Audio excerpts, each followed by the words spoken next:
नमस्कार दोस्तों, स्वागत है आपका द ग्राउंड रिपोर्ट में। मैं हूं समीर आत्मज मिश्र।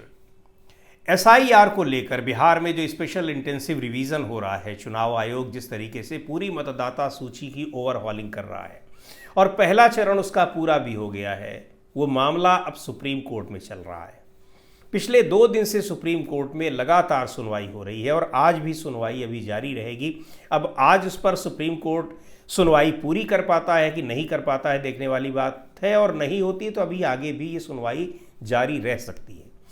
लेकिन जिस तरीके से दलीलें दी जा रही हैं और जो कुछ भी तथ्य हैं, जो एसआईआर को लेकर जो आशंकाएं थी, लेकिन अब सुप्रीम कोर्ट के सामने वो सारे तथ्य और प्रमाण के रूप में दिखाई पड़ रही हैं। ये सारी चीज़ें बता रही हैं कि इस मामले में सुप्रीम कोर्ट पूरी तरह से एक्सपोज हो गया है। एसआईआर के नाम पर किस तरह से 65 लाख लोगों को मतदाता सूची से बाहर किया गया और सुप्रीम कोर्ट जब उसका ब्यौरा मांग रहा है, उसका विवरण मांग रहा है, तो चुनाव आयोग अपने हलफनामे में कह रहा है कि हम आपको विवरण नहीं दे पाएंगे और हम इसको देने के लिए बाध्य भी नहीं है। आप बाध्य हो ना हो एक अलग मामला है, वो सुप्रीम कोर्ट देखेगा कि आप बाध्य हैं कि नहीं, चूंकि ये कहना सुप्रीम कोर्ट का ही था कि आप देने के लिए बाध्य हैं। लेकिन सवाल यह है कि आप उन 65 लाख लोगों को आप छिपाना क्यों चाहते हैं? अगर आपने बाहर उनको किया है तो आपने कारण बताया होगा। और ये पीपल्स रिप्रेजेंटेशन एक्ट जो है उसके तहत भी ये है कि आप ऐसे किसी को मतदाता सूची से बाहर नहीं कर सकते हैं। मतदाता सूची से आप अगर किसी को बाहर करेंगे यानी आप उसका मताधिकार छीन रहे हैं। तो मताधिकार छीन रहे हैं तो फिर मताधिकार छीनने का कारण आपको बताना पड़ेगा। ये कानून में लिखा है और मताधिकार बहुत महत्वपूर्ण चीज होती है। किसी भी व्यक्ति को अपने मत देने का, एक वोट देने का जो अधिकार है, अपने आप में बहुत बड़ा अधिकार है। इसको लेने के लिए लंबा संघर्ष करना पड़ा है, तो आप ऐसे किसी का छीन नहीं सकते। और अब सीधे सीधे जो पीपल्स रिप्रेजेंटेशन एक्ट में है उसमें लिखा हुआ है कि मतदाता सूची में एक बार व्यक्ति शामिल हो गया तो फिर आप उसको हटा नहीं सकते। हटाएंगे तो जेन्युइन कारण, उसके लिए कोई जो एक मजबूत कारण है, आपको वो बताना पड़ेगा। सीधे तौर पर आपको साबित करना पड़ेगा कि वो व्यक्ति देश का नागरिक नहीं है, क्योंकि देश का नागरिक अगर है तो फिर उसको मतदाता सूची में आप शामिल करेंगे। तो ये बहुत ही महत्वपूर्ण बात है। अब सुप्रीम कोर्ट इस पर क्या कहता है, और अभी तो जो याचिकाएं थी उनके तरफ से जो वकील प्रस्तुत हुए, उन्होंने लोगों ने अपनी दलीलें दी। अभी चुनाव आयोग भी क्या अपनी दलीलें देता है? क्यों नहीं देगा? वो मतदाता जिन लोगों को उसने बाहर किया है उनका ब्यौरा क्यों नहीं देगा? उसकी दलीलें आज हो सकता है कि सुनने को मिले और फिर सुप्रीम कोर्ट इस पर फैसला क्या करता है वो देखने वाली बात होगी। लेकिन चुनाव आयोग एसआईआर के मुद्दे पर और चुनावी प्रक्रिया को बाधित करने, चुनावी प्रक्रिया को प्रभावित करने के जो आरोप उस पर लग रहे हैं, उनमें लगातार एक्सपोज होता चला जा रहा है। मजे की बात यह भी रही कि राहुल गांधी ने जो प्रेस कॉन्फ्रेंस की थी महादेवपुरा, यानी जो बेंगलुरु सेंट्रल सीट का मामला है, कि जहां एक विधानसभा में 1 लाख वोट, 1 लाख से ज़्यादा वोट जोड़ दिए गए और उनमें बहुत सारे वोट ऐसे हैं जो कहीं एग्जिस्ट नहीं करते हैं, वोटर्स।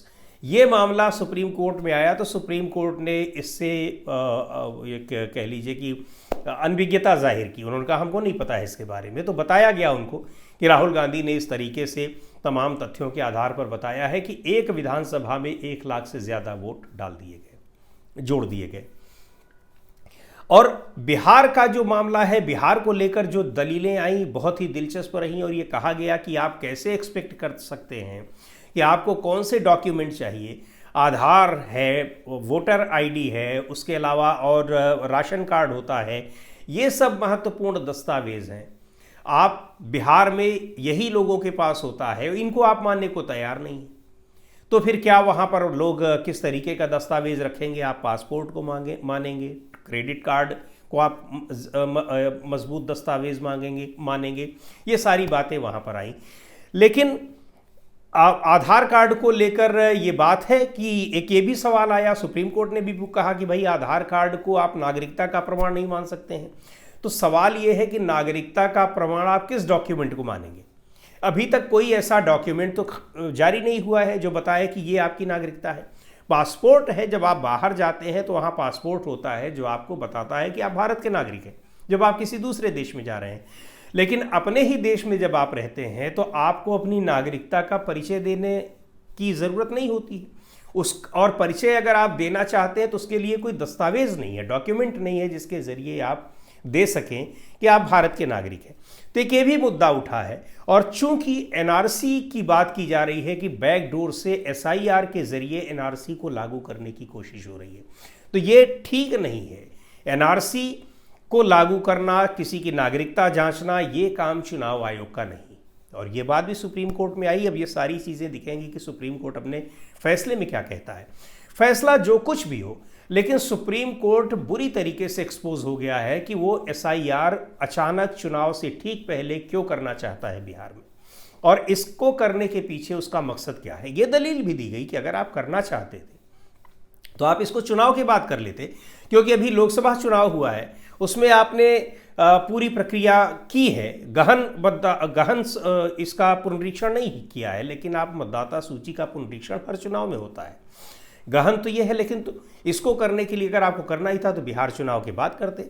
चूंकि जो पिटिशनर्स की ओर से जो वकील वहां पर रहे, उन लोगों ने यही दलील दी कि इसको बाद में भी किया जा सकता था, हम लोग एसआईआर के विरोध में नहीं है, लेकिन एसआईआर को जिस तरीके से यहाँ लागू करने की कोशिश की जा रही है, एसआईआर को जिस तरीके से इम्प्लीमेंट करने की कोशिश की जा रही है, एसआईआर को लेकर जिस तरह से हड़बड़ी में चुनाव आयोग दिखाई पड़ रहा है, और वो हड़बड़ी उसकी पहले चरण में आ भी गई कि 65 लाख लोगों को मतदाता सूची से बाहर कर दिया गया। इन सब बातों को लेकर आशंकित है हम कि बड़ी संख्या में लोग मतदाता सूची से बाहर हो रहे हैं, उनके वोटर राइट्स हम छीन ले रहे हैं। अब ये 65 लाख लोगों में वहाँ सीधे सीधे मृतकों को, जिन्हें मृतक बताकर उनको मतदाता सूची से बाहर कर दिया गया, ऐसे करीब 1 दर्जन लोग वहाँ पर सीधे सुप्रीम कोर्ट में पहुँच गए। उनको ले जाया गया कि ये है वो लोग जिनको मृतक बताकर मतदाता सूची से बाहर कर दिया गया, और ये लोग जीवित हैं, यहाँ आए हुए हैं, और ऐसे बहुत सारे लोग हैं, 1-2 नहीं है। तो ये सारी खामियां इसीलिए हुई हैं कि चुनाव आयोग हड़बड़ी में कर रहा है, कोई प्रक्रिया का पालन ज़मीनी स्तर पर नहीं किया गया है, सीधे तौर पर दिख रहा है। बहुत सारी रिपोर्ट्स इस तरह की आई हैं, लेकिन चुनाव आयोग इन सब चीज़ों को मानने को तैयार नहीं हो रहा है। दूसरी ओर एसआईआर में जिस तरह से आप तमाम लोगों के नाम वहाँ पर 2-2 जगह मतदाता सूची में दर्ज हैं, तो सवाल ये है कि कैसे दर्ज हैं। और आप गहन मतदाता सूची, ये जो एसआईआर आपने किया है, उसका पहला चरण जो पूरा किया है, जिसमें 65 लाख लोगों को आपने बाहर किया है, उस मतदाता सूची में वहाँ के deputy chief minister Vijay Kumar Sinha 2-2 जगह मतदाता के रूप में दर्ज हैं। तो ये गहन पुनरीक्षण आपने किया कैसे? एक तरफ आप कई लोगों को 2-2 जगह आप रजिस्टर कर दे रहे हैं मतदाता के तौर पर, और दूसरी जगह कई लोगों को आप निकाल बाहर कर दे रहे हैं, और उन लोगों को निकाल बाहर कर दे रहे हैं जो लोग वास्तव में मतदाता हैं, आपकी पिछली सूची में मतदाता थे वो, और कई लोगों को आप मृतक बताकर सूची से बाहर कर दे रहे हैं और वो जीवित हैं, और कई जीवित लोगों को आप यानी उनको मृतक बताते। ये सारा पूरा जो खेल है वो सिर्फ और सिर्फ हड़बड़ी में करने के लिए किया गया है, और मनमाने तरीके से इसको लागू करने की कोशिश की जा रही है। यही आपत्ति दर्ज कराई गई है सुप्रीम कोर्ट के सामने। अब सुप्रीम कोर्ट की जो 2 जजों की बेंच है, अब वो क्या कहती है, जस्टिस सूर्यकांत और जस्टिस बागची, लेकिन इस मामले में चुनाव आयोग की क्या भूमिका है, जो उसके ऊपर आरोप लग रहे हैं, वो तमाम आरोप बिल्कुल सत्य साबित होते दिखाई पड़ रहे हैं कि उसकी क्या भूमिका हो सकती है, उसकी क्या मंशा हो सकती है, क्यों ऐसा वो करना चाह रहा है, किसके दबाव में करना चाह रहा है। तो ये सब चीज़ें, और सबसे महत्वपूर्ण बात तो ये है कि जो एफिडेविट में जिस तरीके से सुप्रीम कोर्ट को आंख दिखाया है चुनाव आयोग ने, वो बहुत मायने रखता है कि चुनाव आयोग ने सीधे तौर पर कहा था कि आप हमको 3 दिन के भीतर जिन 65 लाख लोगों को आपने मतदाता सूची से बाहर किया है, उनका विवरण आप दीजिए, और ये विवरण देने के लिए आप बाध्य हैं। तो एफिडेविट तो जमा किया, ये जानकारी तो सुप्रीम कोर्ट को दी चुनाव आयोग ने, लेकिन लिख दिया कि हम नहीं दे पाएंगे, ना तो हमारे पास उनका विवरण है और ना ही हम देने के लिए बाध्य हैं। तो ये कितनी मनमानी वाली बात है कि आप किसको मतदाता सूची से बाहर कर दे रहे हैं, लेकिन आप बताएंगे भी नहीं कि आपने क्यों किया। और बताएंगे क्यों नहीं? इसलिए कि आपके पास कोई सूची है ही नहीं, क्योंकि जो विवरण है वो जिस तरीके से इकट्ठा किया गया है, बीएलओ एक जगह बैठकर, और वहाँ पर हजारों फॉर्म भरे जा रहे हैं, किसके फॉर्म हैं, कहाँ से आए हैं, सिग्नेचर भी खुद ही कर ले रहे हैं, इस तरीके से तो वहाँ पर फॉर्म भरे गए हैं। और ऐसे में कौन सी सूची आ जाएगी? तो बिल्कुल एक बिल्कुल ही मनमाना तरीका अपनाया गया है इस SIR में।